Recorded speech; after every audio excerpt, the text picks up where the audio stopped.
По многим параметрам город Ордос можно считать примером успешного развития. Рядом расположены крупные месторождения угля и газа. Экономика быстро развивается, цены на недвижимость растут как на дрожжах. В этом современном городе не хватает лишь одного – людей. Повсюду работают светофоры, но нет пешеходов. И редкий автомобиль доезжает до центра Ордоса. По плану здесь должны обитать 500 тысяч китайцев. На деле новенькие кварталы пустуют. Не потому, что их покинули люди. Они никогда и не были заселены. Зато напротив мэрии установлен монумент. Предмет особой гордости немногочисленных горожан.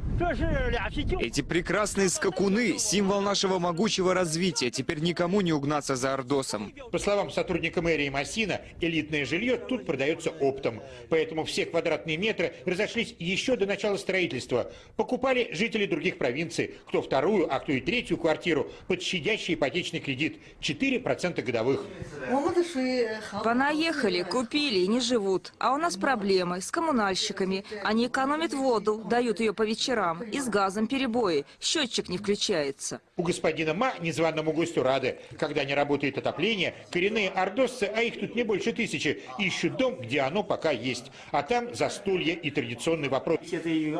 Либо это планы великого переселения из наших мегаполисов, экология которых вот-вот рухнет, либо гигантское воровство бюджетных денег. Тот же Ордос появился всего за 6 лет, и работы ведутся до сих пор. Эта политика существует уже многие годы, но лишь сейчас мы заговорили об угрозе ипотечного пузыря. А его раздувают огромные ярмарки недвижимости. В стране с миллиардным населением, где до сих пор острый дефицит жилья, они проводятся специально для состоятельных китайцев. Покупка в Ордосе – выгодное вложение капитала. Мы ждем, когда средняя стоимость нашей жилплощади поднимется до уровня США. По данным официальной статистики, в КНР уже более десятка таких безлюдных городов, а спрос на вторую или третью квартиру растет. Так же, как и цены, они доступны только избранным.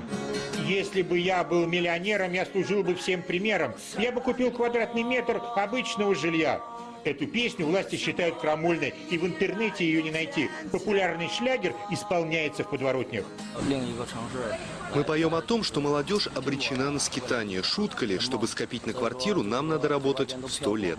Как долго будет пустовать Ордос, не берутся предсказать даже местные власти. Зато эксперты подсчитали, если за 10 лет города-призраки не решат проблему непосильных цен и избыточной недвижимости, ипотечное кредитование Китая будет ждать крах. А от него, как показывает мировой опыт, до сильнейшего экономического кризиса всего шаг. Павел Спирин, Владимир Ржевский, Первый канал, Ордос, Китай.